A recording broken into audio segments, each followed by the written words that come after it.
क्या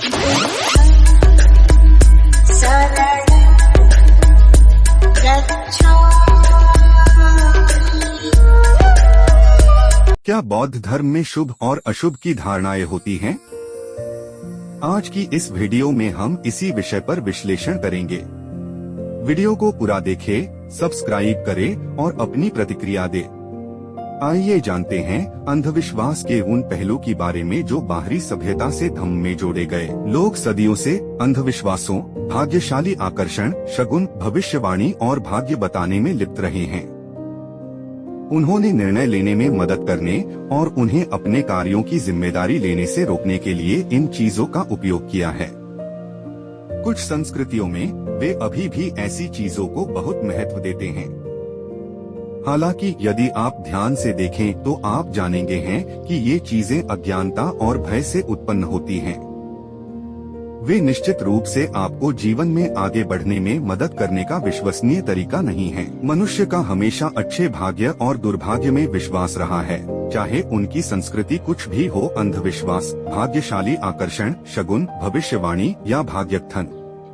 उदाहरण के लिए, पश्चिम में लोग दुर्भाग्य को फैलने से रोकने के लिए अपने बाएं कंधे पर नमक डालते हैं और चीन में लोग अपने फर्श पर झाड़ू लगाने के अलावा कभी भी झाड़ू का उपयोग करके दुर्भाग्य से बचते हैं। कैसे कुछ अंधविश्वास बाहरी संस्कृति से बौद्ध धर्म में आकर जुड़ गए। बौद्ध धर्म एक धर्म और दर्शन है जो सिद्धार्थ गौतम, जिन्हें आमतौर पर बुद्ध कहा जाता है, उनकी शिक्षाओं पर आधारित है।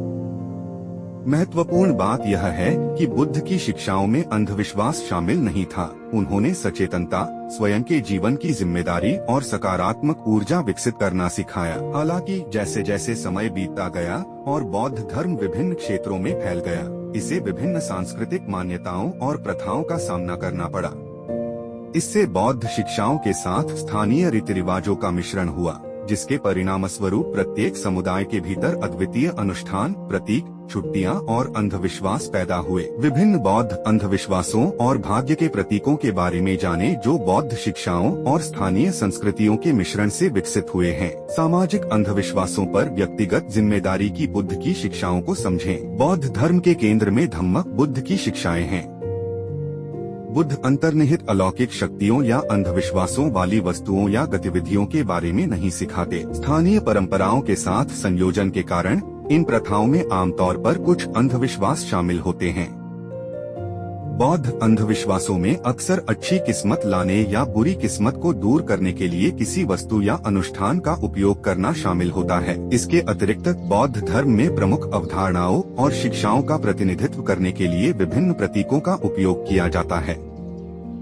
इनमें से कुछ प्रतीकों को अंधविश्वास, सौभाग्य लाने वाली वस्तुओं के रूप में भी देखा जा सकता है। ऐसे कुछ अंधविश्वासों के उदाहरण यहाँ विभिन्न संस्कृतियों में अंधविश्वास वाली बौद्ध परंपराओं के कुछ उदाहरण दिए हैं। जैसे थाई बौद्ध धर्म, ऐसा माना जाता है कि कुछ ताबीज या भाग्यशाली ताबीज पहनने से सुरक्षा और सौभाग्य मिलता है। जानवरों को रिहा करने जैसे योग्यता निर्माण अनुष्ठानों में शामिल होकर सकारात्मक कर्म प्राप्त करें। तिब्बती बौद्ध धर्म आशीर्वाद लाने और नकारात्मक ऊर्जा को दूर रखने के लिए प्रार्थना झंडे लटकाएं।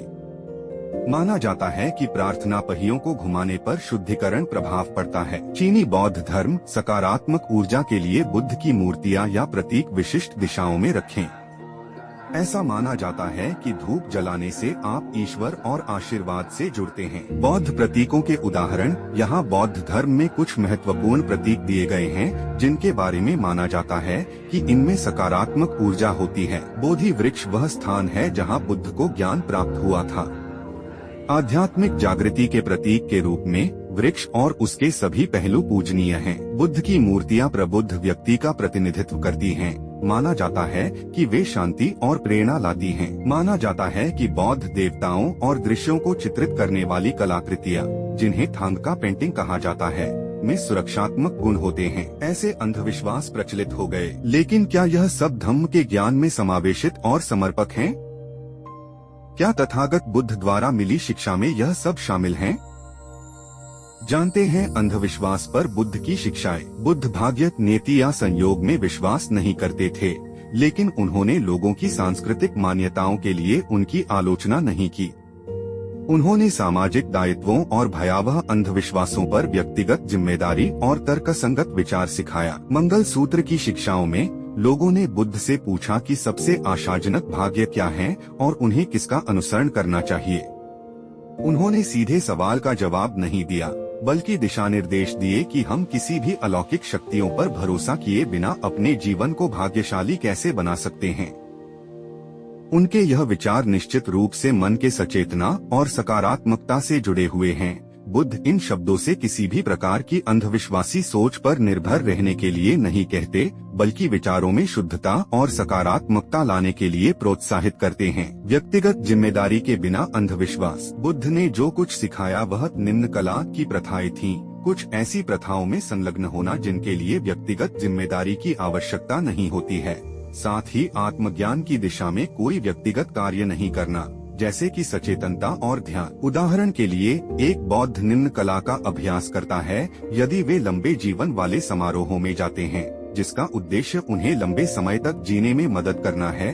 साथ ही सहायक प्रथाओं को करने या अपनी जीवन शैली को बदलने के लिए व्यक्तिगत जिम्मेदारी लेने के बिना। यह व्यक्तिगत अभ्यास शरीर, वाणी और मन की बदलती क्रियाओं के बिना सिर्फ अंधविश्वास है। बुद्ध का मानना था कि निम्न कला जैसी चीजें किसी काम की नहीं हैं, क्योंकि हमें अपने जीवन की जिम्मेदारी स्वयं लेनी होगी। सूत्र पिटक के अंगुत्तर निकाय 3 में उन्होंने जिम्मेदार लोगों की प्रशंसा की और उनका वर्णन किया। वे अंधविश्वास में नहीं पड़ते, वे कर्मों में विश्वास करते हैं, तर्कसंगत तरीके से अपने स्वयं के प्रयासों के माध्यम से अपने कर्मों से परिणाम की आकांक्षा रखते हैं। वे बेतहाशा अफवाह वाले अंधविश्वास, ताबीज, शगुन या भाग्यशाली आकर्षण से उत्साहित नहीं होते हैं। वे चमत्कारों के लिए प्रार्थना करके परिणाम की आकांक्षा नहीं करते हैं। बौद्ध धम्म में बाहरी संस्कृति से पनपा हुआ यह अंधविश्वास कैसे दूर करें? बौद्ध धम्म अंधविश्वास और संशयवाद के बीच व्यक्तिगत जिम्मेदारी के एक संतुलित और व्यावहारिक दृष्टिकोण की वकालत करता है। अनुष्ठानों के अंधपालन को अपनाने या सभी मान्यताओं को सिरे से खारिज करने के बजाय यह संतुलित परिप्रेक्ष्य सबूत के बिना अत्यधिक विश्वास के साथ साथ कठोर संदेह से बचने का प्रयास करता है। हमें अपने व्यक्तिगत पथों पर सशक्त बनाता है और आध्यात्मिक मान्यताओं के भीतर खुले दिमाग की जांच और व्यक्तिगत विवेक के लिए जगह को बढ़ावा देता है। बौद्ध सचेतन प्रथाओं का प्रयोग करें। अंधविश्वासों के संदर्भ में सचेतनता को शामिल करना विश्वासों को सिरे से खारिज करने के बारे में नहीं है, बल्कि एक सचेत वर्तमान जागरूकता को बढ़ावा देना है, जो अभ्यासकर्ताओं को ज्ञान, विवेक और वर्तमान वास्तविकता के साथ एक अटूट संबंध के साथ अंधविश्वासों से जुड़ने में सक्षम बनाता है। कुछ बौद्ध सचेतन अभ्यास जो लाभकारी बन सकते हैं। बिना निर्णय के विचारों, भावनाओं और प्रतिक्रियाओं का निरीक्षण करें। निर्देशित सचेतन श्वास और ध्यान अभ्यास हमें बिना निर्णय के स्वयं का निरीक्षण करने में मदद करते हैं। बिना निर्णय के विचारों, भावनाओं और प्रतिक्रियाओं का निरीक्षण करें। निर्देशित सचेतन श्वास और ध्यान अभ्यास हमें बिना निर्णय के स्वयं का निरीक्षण करने में मदद करते हैं। अनिश्चितता की स्थिति में उपस्थित रहें। वर्तमान में रहना सीखना एक यात्रा है और ऐसी तकनीकें हैं जो इस रास्ते में हमारी मदद करती हैं, जैसे बॉडी स्कैन, मेडिटेशन और ग्राउंडिंग व्यायाम। बौद्ध प्रथाओं से दुर्भाग्य वाली अवधारणा को कैसे दूर करें? बौद्ध धर्म में दुर्भाग्य के प्रतीकों को आंतरिक रूप से बुराई के रूप में नहीं, बल्कि धारणा और इरादे की शक्ति का अभ्यास करने के उपकरण के रूप में देखा जाता है। बौद्ध शिक्षाएं सभी घटनाओं की अनित्य प्रकृति पर जोर देती हैं, जिनमें वे प्रतीक भी शामिल हैं जिन्हें हम दुर्भाग्य से जोड़ते हैं। ठीक उसी तरह जैसे हमें अंधविश्वासों पर आंख मूंदकर विश्वास करने से बचने के लिए व्यक्तिगत जिम्मेदारी का उपयोग करना चाहिए, हम कथित दुर्भाग्य के निष्क्रिय प्राप्तकर्ता होने के बजाय दुर्भाग्य के खिलाफ लचीलापन और अनुकूलन क्षमता विकसित कर सकते हैं, यह समझकर कि ये प्रतीक क्षणिक हैं और परिवर्तन के अधीन हैं। बौद्ध धर्म के अनुष्ठान और प्रथाएं हमें योग्यता और ध्यान के कार्यों में संलग्न होकर बुरी किस्मत को सकारात्मक परिवर्तन की ओर पुनर्निर्देशित करने की हमारी यात्रा के लिए जिम्मेदार होने के लिए प्रोत्साहित करती हैं। करुणा से काम लें। सदाचार के साथ जीने और व्यवहार करने का प्रयास नकारात्मक प्रतीकों के कथित प्रभाव को कम करने में मदद करता है। हम पुण्य कार्यों के माध्यम से इस प्रकार की जीवन शैली विकसित कर सकते हैं। दयालुता और उदारता के कार्यों में संलग्न रहें, चाहे वे कितने भी छोटे क्यों न हों। ऊर्जा को सकारात्मक कार्यों की ओर पुनर्निर्देशित करने के लिए प्रतीकात्मक उपहार दें या धर्मार्थ कार्य करें। करुणा और बुद्धि के ओम मणि पद में हंग मंत्र का जाप करें। जानबूझकर मानसिकता में बदलाव लाएं। दुर्भाग्य के डर से नियंत्रित होने के बजाय हमें अपनी मानसिकता को डर से विकास की ओर स्थानांतरित करने की आवश्यकता है। विकास के लिए नकारात्मक प्रतीकों को अभ्यावेदन में बदलने की कल्पना करें। आध्यात्मिक विकास के अवसरों के रूप में प्रतीकों से जुड़ी चुनौतियों का सामना करने के लिए सचेत इरादे निर्धारित करें। ऐसी मानसिकता को अपनाएं जो प्रतिकूल परिस्थितियों को अधिक ज्ञान और करुणा की ओर जाने वाले मार्ग के रूप में देखती है। सकारात्मक पुष्टि का प्रयोग करें। चिंता और नकारात्मकता से सकारात्मकता की ओर आत्मचर्चा में बदलाव एक अधिक सशक्त और आशावादी मानसिकता में योगदान देता है। एक ऐसी मानसिकता जो दुर्भाग्य के खिलाफ अधिक लचीली होती है। सकारात्मक मानसिकता में बदलाव के लिए यहाँ कुछ अभ्यास दिए गए हैं। नकारात्मक प्रतीकों से जुड़े विचारों और विश्वासों को फिर से आकार देने के लिए अपने रोजमर्रा के जीवन में सकारात्मक पुष्टि को शामिल करें। कथित चुनौतियों का सामना करने के लिए अपने लचीलेपन, ताकत और विकास की क्षमता की पुष्टि करें। बौद्ध धम्म मन, आत्मा और अंधविश्वास का सामंजस्य खोजना। अच्छे और बुरे भाग्य दोनों के लिए अंधविश्वास हर संस्कृति में मौजूद हैं। बौद्ध धर्म हमें सिखाता है कि व्यक्तिगत जिम्मेदारी के बिना अच्छे भाग्य पर आंख मूंद कर विश्वास न करें या दुर्भाग्य के डर से हमारे जीवन पर हावी न हो। जैसे जैसे हम अंधविश्वासों के सागर से पार पा रहे हैं, आइए हम सचेतनता और ध्यान के माध्यम से भाग्य और आध्यात्मिकता के प्रति एक संतुलित, सहानुभूतिपूर्ण और परिवर्तनकारी दृष्टिकोण को बढ़ावा देने के लिए बौद्ध धर्म की गहन शिक्षाओं को अपनाएं। अंधविश्वास से दूर और संतुलित जीवन की ओर अपनी यात्रा शुरू करने के लिए इनसाइट टाइमर के साथ माइंडफुलनेस का अभ्यास करें। बुद्धम नमामि।